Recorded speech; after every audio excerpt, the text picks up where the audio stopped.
Oscuro también. Bienvenidos al Inter-American Institute for Democracy este miércoles 17 de junio del 2026. Dentro de las actividades del Inter-American Institute for Democracy tenemos una serie de foros, conferencias, presentaciones de libros que ayudan a esclarecer qué es lo que está sucediendo en Latinoamérica. Cada foro siempre tiene invitados a personalidades que nos dan su opinión y su visión de lo que sucede en cada uno de los países. En este caso, el día de hoy tenemos el foro Elecciones Presidenciales Colombia 2026, segunda vuelta. Mi nombre es Francisco Endara y les doy la más cordial bienvenida. El Inter-American Institute for Democracy es una entidad sin fines de lucro, es un think tank de los Estados Unidos, cuyo objetivo es la promoción, la difusión de los valores de la libertad, la democracia, los derechos humanos y la institucionalidad en las Américas. Está constituido por académicos, políticos, profesionales, trabajadores, empresarios, hombres y mujeres de distintas nacionalidades. El día de hoy, con el foro Elecciones Presidenciales Colombia 2026, hemos invitado a una serie de expositores, analistas, empresarios que nos explicarán qué es lo que piensan sobre lo que sucederá y está sucediendo en Colombia. Para empezar, invito a dar las palabras de introducción a la señora Beatriz Rangel. La señora Rangel es una muy reconocida internacionalista que tiene maestrías en Desarrollo Económico de Boston University y en Administración Pública de Harvard. Desde el año 94 ha desarrollado su carrera en el área de operaciones y consultoría. Actualmente es directora gerente de AMLA Consulting Group y directora del Inter-American Institute for Democracy. Bienvenida, señora Rangel. Muchísimas gracias, Francisco. Muy buenos días. Sean todos bienvenidos a nuestro foro Elecciones Presidenciales en Colombia, segunda vuelta. En este encuentro analizaremos los factores que probablemente influirán en la decisión del pueblo colombiano en la segunda vuelta presidencial, prevista para el próximo 21 de junio, y en la que se enfrentan Abelardo de la Espriella e Iván Cepeda. Para el Inter-American Institute for Democracy, en su condición de think tank sin fines de lucro, dedicado a promover el fortalecimiento y la expansión de la libertad de nuestro hemisferio, esta contienda electoral reviste una importancia singular. Colombia, junto con Chile, México y Brasil, y en menor medida Argentina, cuenta con instituciones democráticas sólidas que han contribuido a preservar el orden democrático, aún frente a las crecientes presiones derivadas de los intentos de algunas fuerzas políticas por debilitar los contrapesos institucionales. Desde la perspectiva de la sostenibilidad del denominado escudo hemisférico, Colombia constituye una pieza fundamental para el despliegue de esta iniciativa impulsada por la administración de Donald Trump. El país cuenta con fuerzas armadas altamente entrenadas en la lucha contra la subversión y el crimen organizado. Además, en su territorio se encuentran instalaciones militares donde desde hace más de una década se desarrollan actividades conjuntas entre el Comando Sur de los Estados Unidos y las Fuerzas Militares de Colombia. Estos acuerdos han contribuido a contener las actividades del crimen organizado y a mejorar las condiciones de seguridad en amplias regiones del país. Desde una perspectiva geopolítica, Colombia cuenta con una posición privilegiada, al ser el único país de América del Sur con costas tanto en el Océano Atlántico como en el Pacífico. Esta característica le permite actuar como un puente natural para el comercio entre América Latina y las dinámicas economías de Asia. En el ámbito económico se estima que Colombia podría registrar un crecimiento cercano al 2% este año, tras experimentar una marcada desaceleración durante los primeros 2 años de la administración del presidente Gustavo Petro. La recuperación ha sido impulsada principalmente por el sector agrícola, favorecido por la creciente demanda internacional de alimentos de calidad. Sin embargo, uno de los desafíos estructurales más persistentes continúa siendo la elevada informalidad laboral.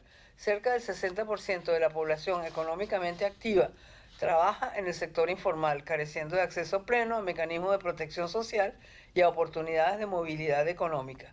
Esta realidad ha servido de caldo de cultivo para corrientes políticas que se identifican con el denominado socialismo del siglo XXI. Diversos analistas consideran que esta corriente política respalda mayoritariamente la candidatura de Iván Cepeda, mientras que sectores de la clase media y el empresariado han manifestado una inclinación más favorable hacia Abelardo de las Priellas.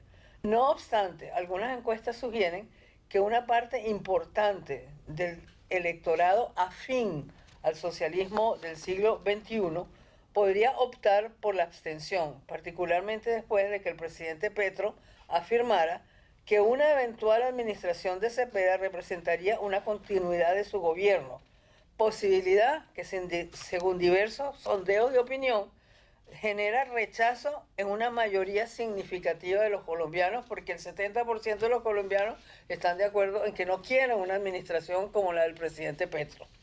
Tenemos hoy el privilegio de contar como orador principal con un distinguido miembro de nuestro directorio, que es Francisco Santos Calderón, reconocido periodista y figura pública colombiana. Fue víctima del narcotráfico al ser secuestrado por integrantes de la organización criminal que lideraba Pablo Escobar.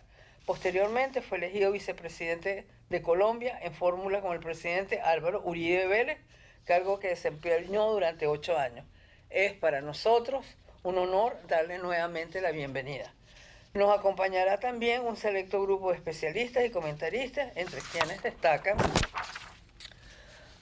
Camilo Rojas, destacado periodista del prestigioso medio Noticias Caracol; Patricia Chal, quien fuera candidata a representar a la diáspora colombiana en el Congreso por el Partido Conservador; y Paola Holguín, reconocida senadora del Centro Democrático, ampliamente respetada por su firme defensa de las instituciones democráticas. Finalmente, nuestro director ejecutivo será quien nos dé las reflexiones finales. Sean todos ustedes muy bienvenidos. Con la participación de este distinguido panel de especialistas y líderes de opinión, confiamos en ofrecer a nuestra audiencia una comprensión más profunda de la trascendencia de las actuales elecciones presidenciales en Colombia.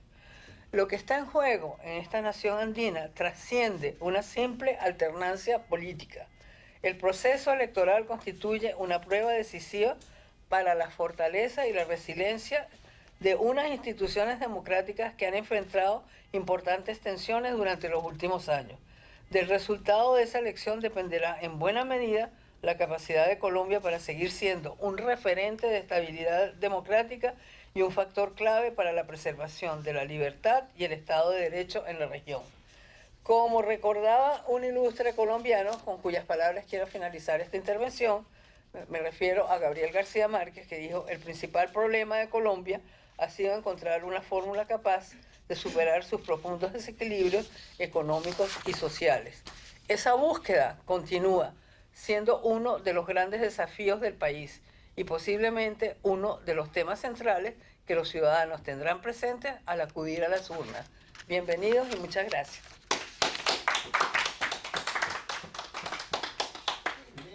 Muchas gracias, señora Rangel. A continuación tengo el gusto de invitar al señor Francisco Santos, será nuestro keynote speaker el día de hoy. El señor Santos es un muy reconocido periodista y político colombiano. Recordemos que fue elegido en el año 2002 como vicepresidente y reelecto nuevamente en el año 2006. También en el año 2010 se desempeñó como director de RCN Noticias en la Mañana y ha sido embajador de Colombia en Estados Unidos. Tiene una gran experiencia, una amplia visión de lo que sucede en Colombia y por eso le hemos invitado. Bienvenido, señor Santos. Bueno, muchas gracias al Inter-American Institute for Democracy. Quiero hacer una pequeña aclaración. Camilo Rojas no es periodista, es un estratega político de los más importantes estrategas políticos de Colombia y un analista electoral como pocas veces vamos a tener acceso a ellos. Conoce el intríngulis de la política colombiana muy bien. Segundo, a ver,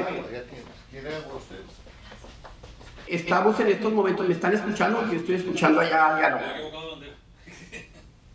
¿Me está escuchando? Sí, se la escucha. Adelante, continúe, se la escuchamos. Es que escucho diálogo allá en otros micrófonos. Lo que quería decirles es, lo de Colombia es simplemente una expresión más profunda de lo que pasó o de lo que está pasando en el mundo, entre una división, entre una izquierda cada vez más populista que piensa que el Estado puede hacer todo y una derecha que dice, hombre, los derechos individuales, la fortaleza individual, el esfuerzo individual tiene que ser recompensado, el sector privado es fundamental, la seguridad es un elemento crítico. Dicho esto, entramos dentro de un nuevo escenario político que empezó en el 2022 con la llegada de Gustavo Petro al poder, que llegó representando un cambio. Mucha gente de centro votó por él, porque dijo, qué bueno un cambio, una manera distinta de hacer política. Y en estos 4 años lo que vimos es más corrupción que nunca en la historia de Colombia. Lo que vimos es nepotismo, lo que vimos es odio generalizado. El que no está conmigo es mi enemigo, es paramilitar o es fascista. El que piensa distinto no tiene espacio aquí en esta sociedad. Lo que vimos en estos 4 años que acaban de terminar es el crecimiento desmedido de los narcotraficantes, de la guerrilla, que son narcotraficantes con apellido, de las organizaciones criminales. Y lo que vimos en estos 4 años es un desorden institucional y un caos fiscal, que es lo que ha generado el crecimiento económico. Colombia, el próximo presidente, en octubre no va a tener plata para pagar sueldos. Se gastaron toda la plata. Endeudaron al país de una manera que van a tener que tomarse unas medidas brutales en los próximos meses si Abelardo de la Espriella es presidente. Si Cepeda es presidente, va a pasar lo que ya pasó en Argentina y lo que pasó en Venezuela, y es que se van a apropiar de las pensiones más de 150 billones de pesos, y en 2 años los pensionados se quedan sin sus recursos y se acaban las pensiones de cerca de 5 millones de colombianos. Entonces, está en juego no solo el modelo económico, no solo el modelo político, sino la seguridad del continente. Porque si en Colombia pasa lo que pasó en Venezuela, no son 8 millones de colombianos los que van a ir a la frontera. Van a ser 15, 20, 25 millones de colombianos los que van a empezar a irse del país. Entonces, lo que está en juego es la estabilidad del continente. Lo que hay claro frente al señor Iván Cepeda es que sí, no es Petro, es la profundización de Petro. Es un Petro que sí va a acabar con la separación de poderes. Es un Petro que sí va a eliminar la independencia de la justicia. Es un Petro que sí va a ser constituyente real. Es más, en el programa, antes de que eso le empezara a costar votos, en las 400 páginas, en cada una de ellas hablaba del poder constituyente.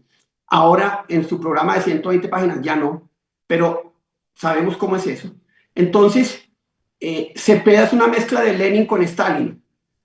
Digamos la tranquilidad, pero profundidad ideológica de Lenin, pero el machete, el fusil de Stalin. Y por eso yo sí creo que estamos jugando en estos momentos con el futuro de la democracia y la libertad en Colombia. Los computadores de Reyes que fueron capturados en una operación en Ecuador hablan de la estrecha relación de Cepeda con las FARC. Un miembro del Partido Comunista que tuvo que ser asilado en Europa escribió una carta el año pasado diciendo, si este señor es presidente, mire lo que va a pasar, y acabó asilado por amenazas de las FARC. Y dice, esas amenazas provinieron de un grupo de gente en el que estaba el señor Iván Cepeda, que amenazaba a los miembros del Partido Comunista y mataba, que no estaban de acuerdo con su opinión. Entonces, ese es el candidato que tenemos al otro lado. Puede que no nos guste Abelardo de la Espriella, lo que tenemos al otro lado es el fin de la democracia y el fin de la institucionalidad y de la libertad en Colombia. Van a oír ustedes por qué están pasando y cómo están las cosas con Camilo Rojas, pero déjenme decirles una cosa que pasó hoy que es muy importante, y es el papel de Estados Unidos. El señor Abelardo de la Espriella nombró con nombre y apellido las personas que compran votos, que tergiversan votos, que hacen fraude, que utilizan el sistema para ganar elecciones. Estados Unidos ya empezó a quitarle las visas a ellos y a sus familias. Haber puesto en la OFAC a Petro es un mensaje que le llega a muchos de los que también van a empezar a intervenir en la campaña. Ustedes, sus empresas y sus familias van a tener estos efectos si ustedes tergiversan el resultado, si ustedes compran votos, si ustedes intervienen de manera ilegal en la campaña. ¿Qué es lo que Petro sabe hacer, lo que el Pacto Histórico sabe hacer y lo que esta izquierda ha hecho durante gran parte de su historia reciente? Pero hoy pasó algo mucho más importante. Esta madrugada, ICE capturó en Miami a Beto Corral. Beto Coral es un activista furibundo, furioso, financiado por el gobierno, que hacía toda clase de cosas en Miami, que supuestamente estaba asilado, y el mensaje de su captura, y creo que vienen 2 golpes más, es clarísimo. Usted interviene, como él intervino en muchos escenarios políticos, legal e ilegalmente, y creo que la ilegalidad la van a mostrar. Usted va a tener que enfrentar la justicia americana y usted va a tener que enfrentar el poder americano. Ese mensaje, si no lo oyen, acá en Colombia, porque lo que queremos es que haya unas elecciones transparentes, que todo el mundo vote como pueda y que al final se reconozcan los resultados, ustedes van a enfrentar la justicia de Estados Unidos. Creo que el mensaje es clarísimo. Dicho esto, lo que yo creo que va a pasar de aquí al domingo, y especialmente después del domingo, es lo que un informe de inteligencia predijo y dijo que iba a pasar antes de la primera vuelta. Ya empezó a pasar y dice, 1, no van a reconocer las elecciones. 2, ya van a infiltrar las distintas instituciones para generar deslegitimación del sistema electoral. 3, tienen los hackers listos y el código fuente de la registraduría para intervenir en la registraduría si van perdiendo el domingo. Y 4, como ya lo dijo el señor Petro, si perdemos yo salgo a las calles, incendiar Colombia, especialmente Bogotá, Medellín y Cali, y para eso soltaron 2 de las personas más fuertes de la mal llamada primera línea, que estaban siendo juzgados por relaciones con las FARC, etc. Soltaron líderes de las organizaciones criminales bajo la paz total, y el objetivo es, ustedes nos ayudan en esto que necesitamos que hagan, porque lo que ellos necesitan es que el costo de su pérdida suba tanto que la gente le coja miedo a todo lo que no sean ellos. Así es como funciona. Eso es lo que yo creo que puede pasar. Espero estar equivocado. Desafortunadamente, el informe de inteligencia, lo que ha dicho que iba a pasar, ha estado pasando. Porque lo que sí tengo claro, y repito, lo va a aclarar con mucha mayor certeza y experiencia Camilo Rojas, es que hoy Abelardo de la Espriella está muy adelante. Han cometido todos los errores en la izquierda. Es un candidato que motiva, que inspira, y es muy probable que si no hay fraude, que si no hay compra de votos, que si no hay violencia presionando el voto, como ya está pasando en muchas partes de Colombia, la diferencia puede ser entre 2 y 3 millones de votos el próximo domingo. Pero con esto quiero terminar porque me interesa mucho que escuchemos a Camilo Rojas, que conoce el intríngulis. Lo que sí les quiero decir es que está en juego la democracia y la libertad en Colombia. Está en juego la estabilidad fiscal, la estabilidad monetaria de Colombia. El próximo presidente va a tener que recurrir al Fondo Monetario Internacional el 7 de agosto o el 8 de agosto. Va a tener que renegociar todas esas deudas que Petro hizo sin consultar los procedimientos y entregando tasas de interés altísimas. Y le va a tener que tomar decisiones muy, muy, muy duras en materia fiscal, para no hablar de los otros temas como es la deuda de cerca de 20 billones de dólares que crea Petro con el sistema de salud, la deuda de cerca de 12 billones de dólares que crea con el sistema energético, para no hablar del malgasto y la corrupción que se ha dado. Con esto quiero terminar, pero no sin antes decirles el futuro de Colombia y del continente, ojo, está en juego este próximo domingo. Nada más ni nada menos. Muchas gracias.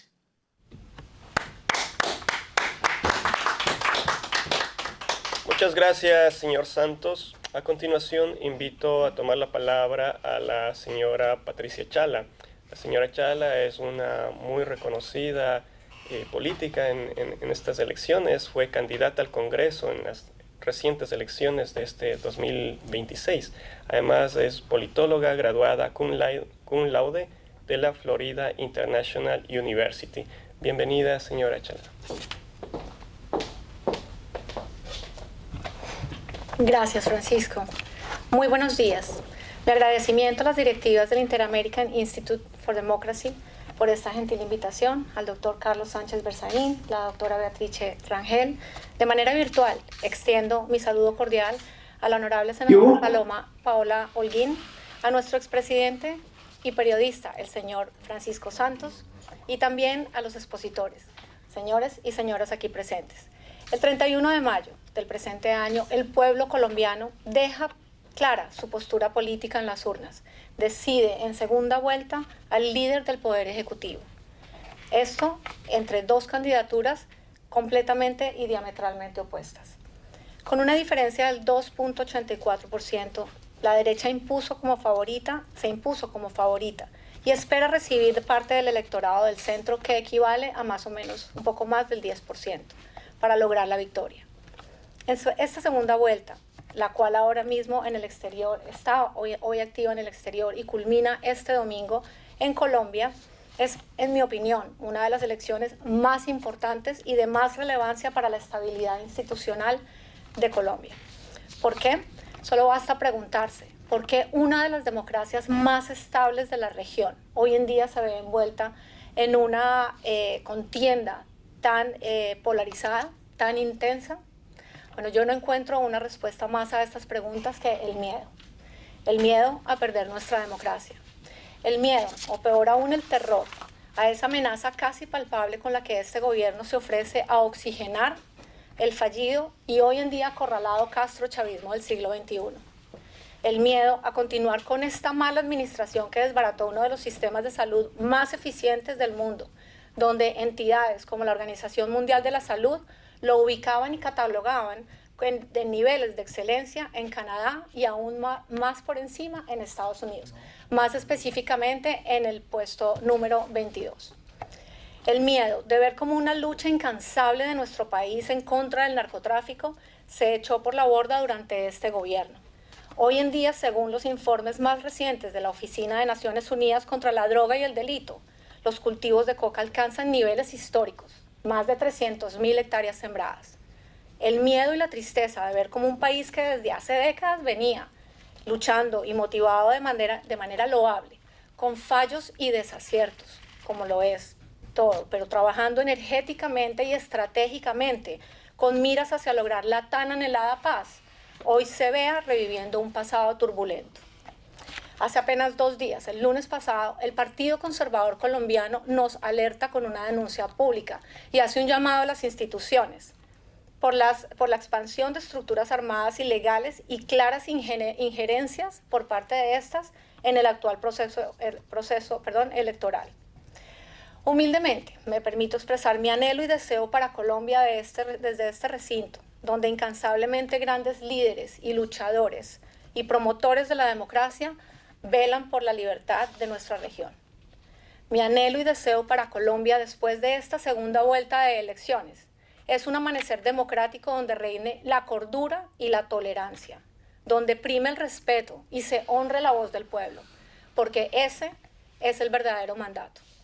Mi anhelo y deseo para Colombia es un cielo democrático representado en el Estado de Derecho, testigo de un trabajo mancomunado que construya un liderazgo emergente, que sea capaz de unir a la sociedad y que la dirija hacia un camino de prosperidad y de bienestar. Mi anhelo y deseo para los colombianos en el exterior es que su voz sea escuchada en el Congreso como lo dicta la Constitución, porque todos los que estamos fuera de esta tierra también construimos país. Me despido citando a quien considero uno de los mejores estadistas colombianos del siglo XX, pilar fundamental de los valores conservadores, el doctor Álvaro Gómez Hurtado. Abro comillas. Tenemos que llegar a un acuerdo sobre lo fundamental, la ley, la justicia, la moral, la vida. Si no nos ponemos de acuerdo en esto, no tendremos nación. Cierro comillas. Muchísimas gracias. Damos las gracias a la señora Patricia Chala. A continuación invito a tomar la palabra, nos acompaña desde Colombia, la señora Paola Holguín. Bueno, continuamos. La señora Holguín es periodista y política colombiana. Ha sido asesora presidencial, senadora de la República y además escritora de varios libros. Un gusto tenerla acá, senadora Holguín. Muchas gracias, doctor Francisco. Agradezco de todo corazón al Instituto Interamericano por la Democracia y a este magnífico grupo de panelistas con el que puedo compartir hoy. Primero, como lo han dicho quienes me antecedieron en la palabra, en esta segunda vuelta, Colombia se la va a jugar entre dos candidatos y dos modelos diametralmente opuestos de país. La propuesta denominada Por la Vida de Iván Cepeda, que no es nada distinto a la profundización del modelo neocomunista de Gustavo Petro en Colombia, o la apuesta por la patria milagro, que es la que encabezan Abelardo de la Espriella y José Manuel Restrepo. En la una, como lo decía el doctor Francisco Santos, pues lo que se vive es una gran amenaza a la democracia, a los pesos y contrapesos y las libertades. Y la propuesta de Abelardo y José Manuel de fortalecimiento democrático, institucional y una lucha por las libertades, incluida la libertad de mercado. Nosotros llegamos a una segunda vuelta con una serie de preocupaciones. Primero, por la abusiva participación en política del presidente Gustavo Petro y sus funcionarios, varios de ellos sancionados por la Procuraduría, entre ellos los embajadores de Brasil, Haití, el director de gestión del riesgo y SCAF, que es un representante a la Cámara del Partido del Pacto. Un proceso también marcado por la violencia, no solo por el doloroso asesinato de Miguel Uribe Turbay, que no podemos olvidar, de dos coordinadores de la campaña de Abelardo de la Espriella, sino además por las permanentes amenazas sobre los candidatos, sobre los militantes y zonas vedadas, donde los candidatos opositores al gobierno no pueden hacer campaña. Hay un estudio de violencia extrema y votaciones atípicas en la primera vuelta que realizó el Centro de Paz y Seguridad de la Universidad Externado, donde se evidencia unas votaciones, como bien lo dice el estudio, atípicas en ciertas zonas del país, mayoritariamente por Cepeda, mesas donde él sacó el 100% de la votación, 218 mesas donde esto sucedió. Y de esas 18 mesas, estaban en 168 municipios PD, que son municipios que tienen una gran injerencia de las estructuras criminales. Nosotros vimos cómo en los casos de los departamentos de Cauca, Chocó, Nariño, en San Calixto, en norte de Santander, y en Buenaventura y Florida, en el Valle del Cauca, se presentó este fenómeno de unas votaciones que se podían clasificar como atípicas. Aquí yo también les quiero recordar que hace algunos años la parapolítica se basó justamente en eso, en unas elecciones donde los resultados de manera atípica favorecieron unos candidatos y eran zonas bajo el dominio del paramilitarismo. En este caso, estamos viendo zonas bajo dominio de FARC y ELN, donde se obtuvo una votación mayoritaria por parte del candidato Iván Cepeda.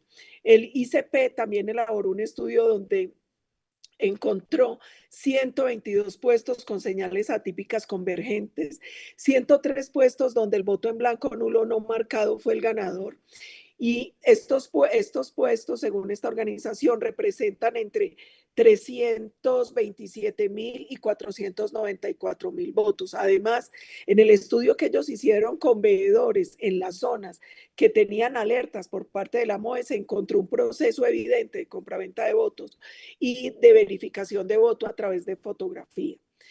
Hasta el momento, el gobernador de Antioquia, el gobernador de Caquetá, denunciaron el tema de carnetización y obligación de ciertas comunidades para votar por el candidato del gobierno. Igual lo hizo el general Eric Rodríguez, y por este caso, a pesar de la evidencia fáctica, fue retirado de manera arbitraria por parte del gobierno del ejército colombiano. Además, hay pruebas sobre familias que en ciertas zonas estaban vinculadas a la campaña de oposición, la de Abelardo y José Manuel Restrepo, que fueron amenazadas y en algunos casos secuestradas y asesinadas, como sucedió con una familia en Remedios, Antioquia, por parte de la estructura criminal de alias Calarcá. Frente a este panorama de participación indebida, de mucha violencia, también hay que destacar lo positivo. y es la fuerza del sistema electoral colombiano. El preconteo de la primera vuelta estuvo en un 100% en menos de 2 horas, con todos los E14 en línea para que cualquier ciudadano pudiese de manera gratuita consultarlos. El escrutinio estuvo en unas 48 horas y aquí vale la pena hacer un reconocimiento a los jueces, y la coincidencia entre el preconteo y el escrutinio fue del 99.9%. Tuvimos además una inscripción récord de jurados, testigos y observadores nacionales e internacionales. A pesar de todo esto, Gustavo Petro al día de hoy no ha querido reconocer el resultado de la primera vuelta. Iván Cepeda, que fue el perdedor, el que pasó de segundo a esta segunda vuelta, solo 8 días después vino a reconocer los resultados. ¿Qué estamos viendo hoy? En esta segunda vuelta se ha acentuado la politización de la justicia, la instrumentalización electoral, y es el uso de una serie de acciones judiciales por parte de Iván Cepeda contra el candidato Abelardo de la Espriella, denuncias, tutelas, recusaciones, demandas, incluso una muy temeraria ante la CPI. Muchas amenazas, como lo dijeron ahora, de violencia si el resultado le es adverso al gobierno. Así lo ha hecho Gustavo Bolívar, lo ha hecho Carrillo, que es uno de los funcionarios sancionados, director de gestión del riesgo. Y es muy importante denunciar ante los colombianos y la comunidad internacional que de una manera, digamos que una grave coincidencia, el gobierno de Gustavo Petro decidió emitir un decreto, el 0603, el 13 de junio, donde estableció una zona de ubicación de la estructura criminal de comandos de la frontera en la zona de Putumayo. También es importante señalar que directivos de la Alianza Verde, como John Sudarsky, han dicho que si Cepeda no gana, ellos ya están planeando qué van a hacer y que probablemente Petro se va a dedicar de lleno a hacer el mayor daño posible antes del 7 de agosto. Para los colombianos hoy, ¿qué es importante? Primero, que la comunidad internacional entienda, como lo han dicho también, que estas elecciones son claves no solo para Colombia, sino para lograr una transición definitiva a la democracia en Venezuela y Cuba. 2, que la elección en Colombia también es fundamental para la seguridad del hemisferio. Por la política del actual gobierno, Colombia no hace parte del escudo de las Américas, a pesar de tener una fuerza pública altamente experimentada y capacitada en el combate al narcotráfico y al terrorismo, y a pesar de ser Colombia un país donde tienen asiento varias de las estructuras criminales más importantes del hemisferio. Bajo un gobierno de Cepeda, seguramente esta exclusión se mantiene. En un gobierno de Abelardo de la Espriella, inmediatamente se va a pedir el ingreso al escudo de las Américas, pero además se restablecerían relaciones diplomáticas con Israel, que es un país clave en el apoyo a Colombia en temas de seguridad y defensa. Otro asunto que tenemos que señalar es que la sola victoria de Abelardo de la Espriella en primera vuelta llevó a una reacción positiva de los mercados, a una revalorización del peso, a una alza en las bolsas, y subieron incluso las acciones de Ecopetrol, que es la empresa petrolera estatal que lamentablemente fue gravemente afectada y deteriorada durante el gobierno de Gustavo Petro. ¿Cuáles son nuestras alertas hoy? Que seguramente Gustavo Petro se va a negar a reconocer los resultados en segunda vuelta. 2, ¿cuál va a ser el papel de la fuerza pública frente a todas las amenazas de violencia? Y aquí varios sectores y constitucionalistas hemos hecho un llamado a los soldados y policías de Colombia, reconociendo el carácter civilista que los ha caracterizado y ese compromiso con la Constitución y la ley. Confiamos en que ellos van a garantizar el orden público, la seguridad y nuestro... Senadora Holguín, le queda un minuto, por favor. Y nuestro pedido a la comunidad internacional es que acompañe a Colombia en un proceso de transición pacífica, democrática, donde se respete el voto del ciudadano en las urnas, donde la fuerza pública pueda cumplir su misión constitucional y legal y donde podamos recuperar la democracia y las libertades para Colombia y nuestro país como un centro de gravedad fundamental para la democracia y la libertad de Venezuela, Cuba y la seguridad del hemisferio. Damos las gracias a la senadora Paola Holguín. A continuación, tengo entendido que el señor Camilo Rojas está conectado. Bienvenido, señor Rojas. El señor Rojas es un muy reconocido estratega político que nos dará su visión, su experiencia en 5 minutos sobre lo que opina de estas elecciones. Bienvenido, señor Rojas. Pues, bueno, muchas gracias. Un saludo al Instituto Interamericano por la Democracia y a la audiencia. Mirando esto desde el punto de vista, digamos, estratégico electoral, uno ve que las 3 últimas semanas, digamos que ha habido una descolocamiento, una perplejidad por parte del candidato de la izquierda, por el candidato del continuismo, que digamos quedó perplejo ante el resultado de la primera vuelta, en donde ganó la opción de Abelardo de las Priella, la opción de oposición por más de 700.000 votos. En todas las encuestas siempre se decía que el que iba adelante era la fórmula de Iván Cepeda y Aida Quique del continuismo del gobierno, y digamos que ante el resultado electoral, ante la contundencia de los hechos, esa campaña inicialmente se vio supremamente descolocada, perdió como el rumbo, trataron de reinventarse. Me parece que el mensaje de la campaña de Abelardo de las Priella ha sido un mensaje claro, ha sido un mensaje contundente, ha sido un mensaje, digamos, que ha tenido una coherencia con respecto a lo que representa. Es un mensaje que no genera, digamos, esguinces ante el electorado, al que no le gustan las cosas como van, al que no le gusta el rumbo del país, al que no le gusta una opción de izquierda. Tiene clarísimo desde antes de la primera vuelta, tiene clarísimo que esa opción la representa este equipo, el equipo de Abelardo de las Priella y del vicepresidente Restrepo. En estas 3 semanas, yo y a la senadora Paola Holguín hemos visto un activismo del presidente que yo lo interpreto como nerviosismo. Si ellos tuvieran, digamos, la tranquilidad de los números, ellos deben tener sus encuestas, deben estar midiendo, y yo veo, digamos, leo una campaña desesperada.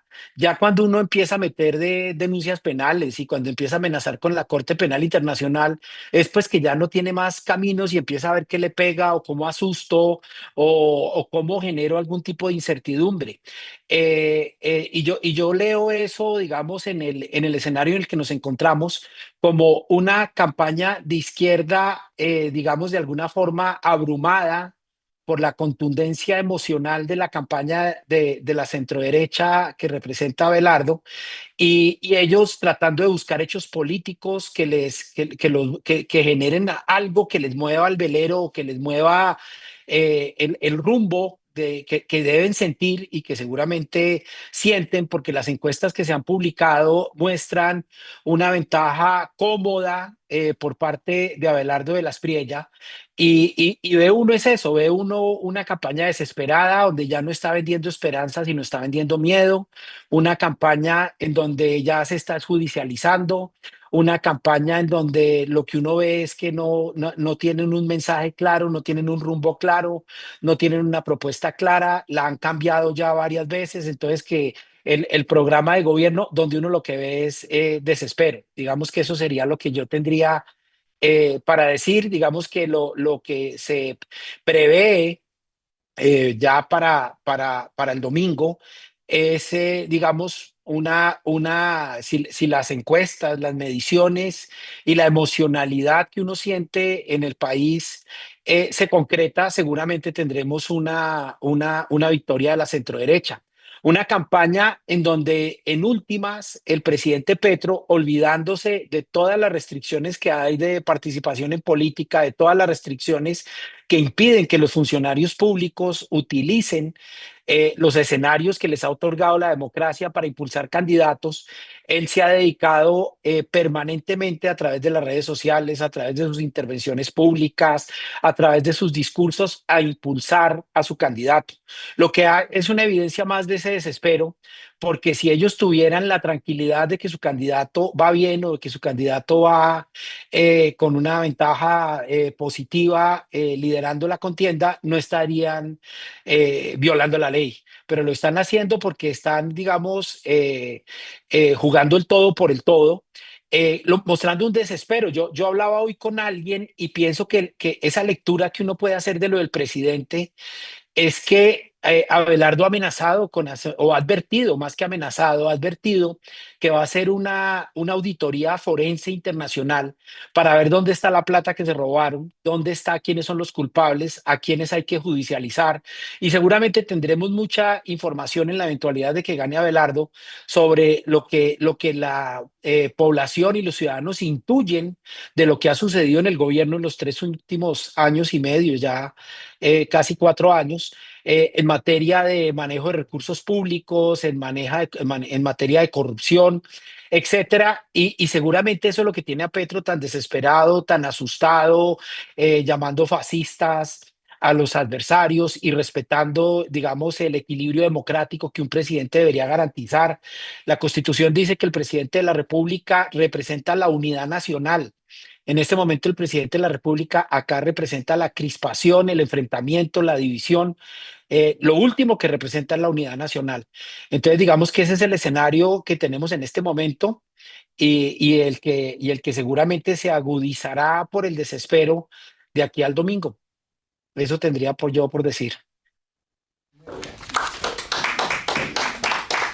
Damos las gracias al señor Camilo Rojas. A continuación, Bueno. las conclusiones del foro Elecciones Presidenciales Colombia 2026 estarán a cargo del doctor Carlos Sánchez Berzaín, que por su experiencia como abogado, politólogo, como ministro de la Presidencia de Gobierno y de Defensa de la República de Bolivia, nos dará su visión sobre lo que sucede, además de que es el director ejecutivo del Inter-American Institute for Democracy. Bienvenido, doctor Berzaín. Gracias, Francisco. Segunda vuelta electoral en Colombia. Y el eje de confrontación en esta elección es el eje de confrontación de las Américas en este tiempo. El crimen organizado, la delincuencia que organiza, establece y sostiene narcoestados, protege narcoguerrilla y violenta la libertad versus la democracia. Para entender la elección de Colombia y lo que pasa en las Américas, hay que mirar un poco el escenario regional y el siglo XXI en el escenario regional. Durante todo este siglo, y hay que repetirlo, las Américas han sufrido la expansión de la dictadura de Cuba con el dinero venezolano.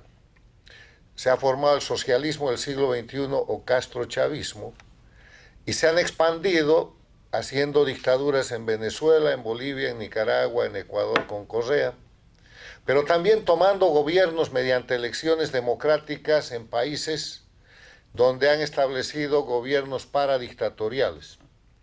Al año 2015, en las Américas, casi todos los gobiernos democráticos, entre comillas, de América Latina eran paradictatoriales.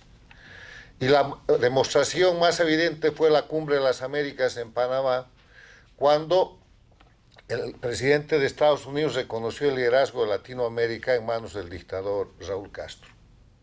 De entonces empezó una decadencia porque destrozaron economías, libertad, crisis, y perdieron gobiernos como el de Argentina con los Kirchner, paradictatorial. Perdieron gobiernos, acaban de perder el gobierno de Boric en Chile, perdieron el gobierno de Honduras, de Guatemala, han perdido el gobierno en el Ecuador, han perdido el gobierno en Bolivia.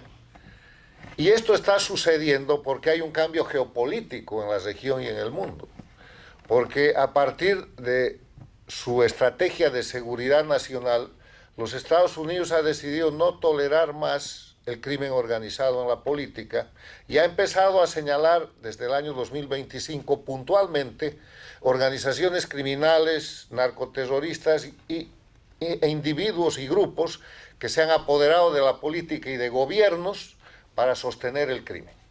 Y en ese sentido hemos visto el desarrollo de la operación de la Lanza del Sur, que sigue en actividad. Hemos visto la operación de captura del dictador Nicolás Maduro, hoy día el reo Maduro. Estamos viviendo el ultimátum a la dictadura de Cuba para que le devuelva la libertad al pueblo cubano. Hemos visto cómo el soporte económico de parte de Venezuela para ganar elecciones, para promover hechos democráticos con dinero del narcotráfico y el dinero de la corrupción, ha empezado a disminuir. Y en ese contexto viene esta importante elección en Colombia.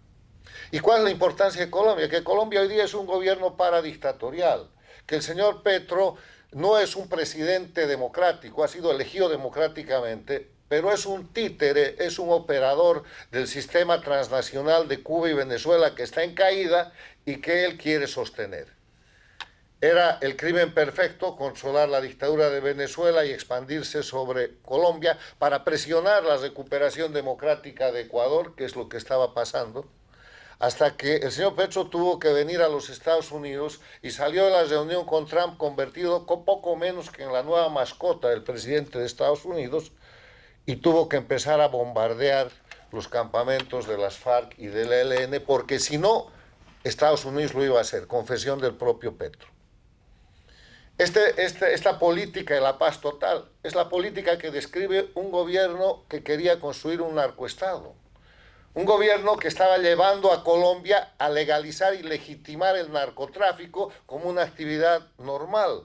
Ya había pasado Colombia por la vergüenza producida por Juan Manuel Santos de desconocer el voto popular para hacer el acuerdo con las FARC en lo que se llaman los acuerdos de La Habana, precisamente para proteger las herramientas que subsisten del crimen organizado de la dictadura de Cuba, que es la narcoguerrilla de las FARC y el ELN, que fueron creadas por Cuba y que son las últimas guerrillas abiertas en la región de esta larga y sangrienta historia que empieza en la década de los 60 con rótulo antiimperialista. Lo que estamos viviendo y lo que la elección de este domingo en Colombia va a determinar es el principio del fin de los últimos focos guerrilleros que tienen más de 50 años, creados por Cuba para destrozar la paz, la tranquilidad y para construir narcoterrorismo. No hay que olvidar que Colombia, que ha sido descrita como evidentemente es por la doctora Rangel como un gran país, con una gran economía, con una gran sociedad, con una gran capacidad de desarrollo, es hoy día también el primer país productor de cocaína, porque han elevado a cerca de 300.000 hectáreas la producción de coca ilegal, que con el Plan Colombia habían sido reducidas con gran éxito. Colombia es hoy día el único país donde hay operación abierta de dos narcoguerrillas, las FARC y el ELN. Y esos son los desafíos que hay que tomar. Colombia es el país en el que Petro llega a la presidencia, financiado por Venezuela y financiado por el narcotráfico, bajo confesión de su hoy ministro, Armando Benedetti, cuando era embajador en Venezuela y cuando se enojó con Petro, acuérdense, y le cantó todas completas hasta que lo nombró ministro del Interior o de Gobierno. O sea, este es un gobierno confeso, paradictatorial, que no quiere dejar el poder porque después de dejar el poder en democracia viene la rendición de cuentas, de lo que aquí se ha señalado, deudas, endeudamientos, corrupción, pero no solamente eso, vinculación directa con el narcotráfico, protección directa al crimen organizado. Pero la buena noticia es que Petro y su candidato no pueden ganar esta elección. Y no la pueden ganar, primero porque el pueblo colombiano está repudiando abiertamente, y lo ha demostrado en la primera vuelta, el prorroguismo del crimen organizado en el gobierno de Colombia. Y segundo, porque la geopolítica mundial ha cambiado y los gobiernos paradictatoriales se están cayendo. Sus amos, sus dueños, Cuba y Venezuela, están en proceso de desaparición. Venezuela está en un proceso de transición tutelado por Estados Unidos y Cuba juega sus últimos días o sus últimas semanas para ver cómo sale del ultimátum que Estados Unidos le ha dado. La doctrina Monroe está en aplicación. el corolario Trump está en aplicación. Se ha formado el escudo del sur, al que con el escudo de las Américas, perdón, al que con el nuevo presidente de Colombia no tardará Colombia en integrarse, que tiene por objetivo buscar el desarrollo de los pueblos, separando la delincuencia organizada y el narcoterrorismo de los gobiernos y de la función política. Termino diciendo que esta segunda vuelta va a mostrar para Colombia el retorno al camino de la libertad, el retorno al camino de la normalidad, que solo se hace combatiendo el crimen. Las 300.000 hectáreas de coca que hacen de Colombia el primer país productor de cocaína tienen que cesar. ¿Cómo? Mediante la aplicación de la ley. La ley que no han querido aplicar en el gobierno de Petro y han hecho todo lo contrario en una dinámica de disimular a través de el nombre de paz total la cobertura al crimen organizado en Colombia.